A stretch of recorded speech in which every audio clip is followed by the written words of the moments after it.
있어요. 그러나 이들은 하나님에 대해서 어쩌면 전혀 몰랐을 수도 있어요. 그죠? 마치 이제 우리가 이제 세상에 나가서 예수 믿지 않는 사람들에게 복음을 전하고 하나님에 대한 이야기를 하면, 아, 들어는 봤어. 너희들이 믿는 하나님에 대해서, 예수 그리스도에 대해서, 아, 그렇게 너희들이 이야기를 하지. 라는 걸 알아요. 하지만 그 사람들은 그 이야기, 그 말씀을 따라 그들의 삶의 행동을 결정하지는 않습니다. 그죠? 더군다나 이 아브라함도 마찬가지고 이 데라도 마찬가지인데 그 말씀을 듣긴 들었어요. 하나님의 말씀, 하나님의 이 계시의 말씀을 듣긴 들었으나 그것을 실제 행동으로 옮긴다는 것은 이게 쉬운 일이 아니에요. 왜?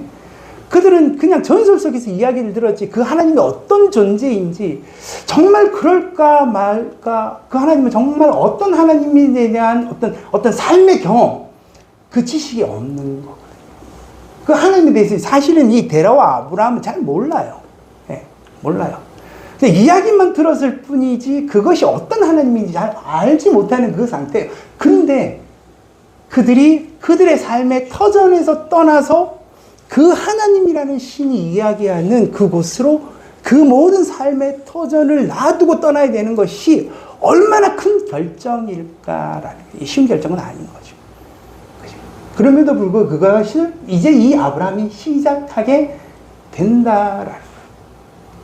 이게 어쩌면 우리가 가지는 이 믿음과 이 신앙의 과정하고도 어쩌면 비슷하다고 볼 수가 있어요.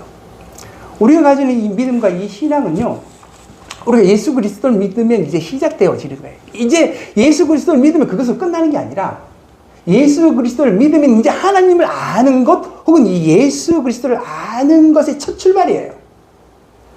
그 첫 출발을 통하여서 내가 그 하나님에 대한 이야기도 듣고 하나님에 대한 경험들을 갖게 되어지고 내 안에 영적인 반응들이 일어나고 내 속에 여러 가지 생각들, 마음들이 새로 변화되고 바뀌어지면서 하나님에 대한 지식도 커지고 하나님에 대한 마음도 커지고, 내가 내 삶 속에서 하나님이 이렇게 역사하시구나라는 것들을 경험하면 경험할수록 하나님에 대한 마음도 커지게 되어져요.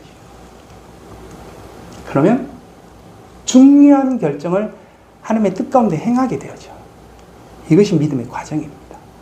그러니까 내가 내 인생을 따라서 이렇게 삶을 살아가다가 하나님을 경험하고 하나님을 아는 지식들이 커지고 그것이 나의 삶 가운데 믿음이라는 것으로 내 삶이 역사되어지기 시작하면 내가 어떤 삶의 중요한 선택과 결정을 할 때 그 하나님의 계시와 말씀을 따라 결정하기 시작한다는 거예요. 이것이 어쩌면 우리의 삶의 믿음의 과정입니다.